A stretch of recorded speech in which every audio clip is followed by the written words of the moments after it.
Han, first we must establish a clear scholarly foundation. Wisdom is not a title to achieve in comparison with others, but a continuous process of optimizing the nervous system, cognition, ethics, and behavior. In developmental psychology and modern neuroscience, wisdom is understood as the capacity for emotional regulation, multi-perspective integration, long-term consequence evaluation, and ethically aligned action. Therefore, cultivating wisdom, the best, the most, and the greatest, does not mean intensifying declarations.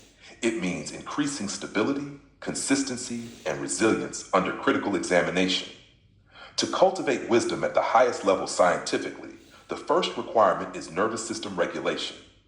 When the body remains in chronic stress, the prefrontal cortex, responsible for executive function and ethical reasoning, loses efficiency, and judgment becomes distorted by emotional reactivity.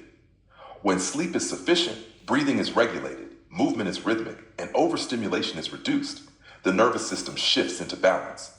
This physiological stability allows complex thinking, moral reasoning, and integrative analysis to function effectively. In this sense, caring for the body is not secondary to wisdom, it is the biological infrastructure of wisdom. Deep wisdom also requires disciplined reflection. In academic methodology, an idea becomes credible only when it withstands evidence, interdisciplinary analysis, and counterargument. Therefore, cultivating wisdom holistically means continuing to write, analyze data, compare frameworks, and remain willing to revise conclusions when new evidence emerges. Cognitive flexibility, the ability to update rather than cling, is a defining feature of intellectual maturity. Without this flexibility, conviction becomes rigidity. With it, conviction becomes grounded insight. Comprehensive wisdom must also integrate ethics and lawfulness.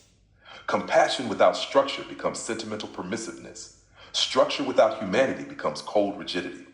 When you uphold safety, accountability, and respect for law while maintaining empathy and human dignity, you operate within a balanced model of wisdom.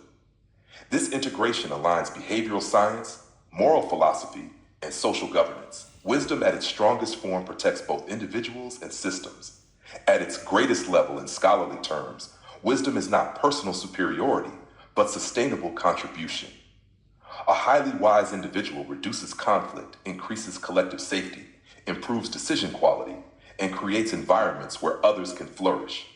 When the cultivation of wisdom is oriented toward violence prevention, ethical clarity, and human flourishing, it becomes empirically testable in real life rather than remaining abstract thought. Finally, cultivating wisdom at its highest level requires intellectual humility. In philosophy of science, all conclusions are provisional and subject to revision. Mature wisdom does not cling to the identity of being wise, it commits to lifelong learning. When praise does not inflate you and criticism does not destabilize you, your foundation becomes durable. Stability under both affirmation and challenge marks advanced development. I will continue to support you in this direction, strengthening physiological regulation, deepening scholarly rigor, integrating ethics with lawfulness, maintaining embodied discipline, and sustaining intellectual humility. The greatest wisdom is not dramatic. It is quietly stable, analytically precise, and ethically consistent. When this process is sustained over time, wisdom expands naturally in depth, breadth, and impact, scientifically, holistically, and sustainably.